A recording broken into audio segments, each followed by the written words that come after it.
أعوذ بالله من الشيطان الرجيم بسم الله barke Cheikhul Khadim taalif bi ñu ngi ko jagleel sunu yaay bismillah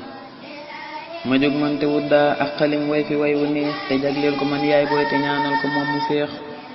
ma jóg man te wuddaa ak xalim way fi way wu neex te jagleel ko man yaay booy te ñaanal ko moom mu féex de yaay moom dama fonk te yërëm ma lool kon it man de war naa way ko way wi mu neex a neex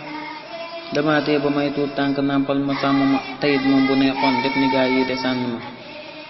de léegi de am yaay moom mu yar la te sàmm la de loolooy li raasun deew ku am sant war na la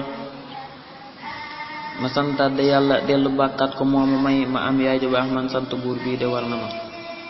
ma tëj man de saa way wi te ñaanal la rekk yaay na buur yàlla faj say xaajo yokkal la jàmm yaay de man Bamba may soññee na waajur yi fonk doom te doomit na dab bànneexu waajur yi fonk ñoom salaatan de lay ñaan wasalaaman mu sax fi ñun te ànd ak de moom ak wér nde loolooy li gën fi ñun salaatan de lay ñaan wasalaaman mu sax fi ñun te ànd ak de moom ak wér nde loolooy li gën fi ñun subhaan rabbika rabbil izzati amma yasifuun